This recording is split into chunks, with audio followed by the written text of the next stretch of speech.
નમસ્કાર, હું આમ આદમી પાર્ટીમાંથી મનોજ સોરઠિયા. આપણે સૌ જાણીએ છીએ કે ગુજરાતમાં ભારતીય જનતા પાર્ટીની રાજનીતિ માત્ર ને માત્ર વિપક્ષના નેતાઓને કોઈ પણ ભોગે તોડી મરોડી અને એમને ઝુકાવવા પૂરતી મર્યાદિત છે. ગુજરાત માટે, ગુજરાતના લોકો માટે, ગુજરાતના વિકાસ માટે ભારતીય જનતા પાર્ટીની એક પણ નીતિ આજ સુધી કારગર નીવડી નથી. અને એટલા માટે જ આમ આદમી પાર્ટીના આદિવાસી સમાજના નેતા અને સમગ્ર ગુજરાત લોકો જેને ચાહે છે એવા ભાઈ ચેતર વસાવા આજે પણ જેલમાં છે. આમ આદમી પાર્ટીએ તમામ મુદ્દે ભારતીય જનતા પાર્ટીની સામે લડાઈ લડી છે. ભાઈ ચેતરભાઈ વસાવાએ આદિવાસી સમાજના અધિકારો માટે સતત લડાઈઓ લડી અને આદિવાસી સમાજને ન્યાય અપાવવાનું કામ કર્યું છે. ત્યારે આજે ચેતરભાઈ જેલમાં છે અને સમગ્ર આદિવાસી સમાજની અંદર ખૂબ જ લોકો દુખી છે અને લોકોની અંદર એક ભાવના છે કે ચેતરભાઈ વસાવા જલ્દીથી છૂટવા જોઈએ.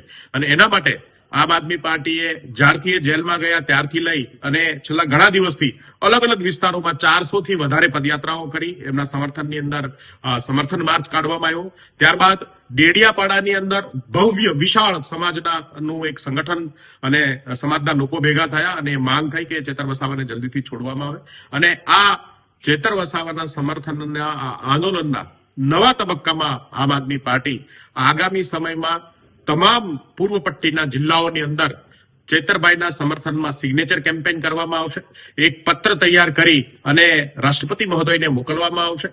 આ પત્ર રાજ્યપાલને, મુખ્યમંત્રીને પણ મોકલવામાં આવશે અને આદિવાસી સમાજના લોકો ચેતરભાઈ વસાવાને એની સજા માફ થાય, ચેતરભાઈ વસાવા જલ્દી જેલથી બહાર આવે, એના માટે એક સિગ્નેચર અભિયાન જે છે એ પૂર્વ પટ્ટીના તમામ જિલ્લાઓની અંદર આમ આદમી પાર્ટી કરવા જઈ રહી છે. સાથે આગામી 20 તારીખથી તમામ જિલ્લામાં એક સંમેલન, મહાસંમેલનનું આયોજન થશે અને આ તમામ પત્રો જે સિગ્નેચર કેમ્પેન દ્વારા ભેગા કરવામાં આવશે એ પત્રો લઈ અને કલેક્ટર મારફતે આ પત્રો જે છે એ રાષ્ટ્રપતિ મહોદયને, રાજ્યપાલને અને મુખ્યમંત્રીને મોકલી આપવામાં આવશે. તો આગામી સમયમાં આવતીકાલથી આ કાર્યક્રમની શરૂઆત થશે અને આગામી 1 મહિનાની અંદર સતત આ કાર્યક્રમો જે છે એ અલગ અલગ જિલ્લાની અંદર આ કાર્યક્રમો થશે અને આમ આદમી પાર્ટીના સમર્થકો, કાર્યકર્તાઓ આ કાર્યક્રમની અંદર જોડાશે.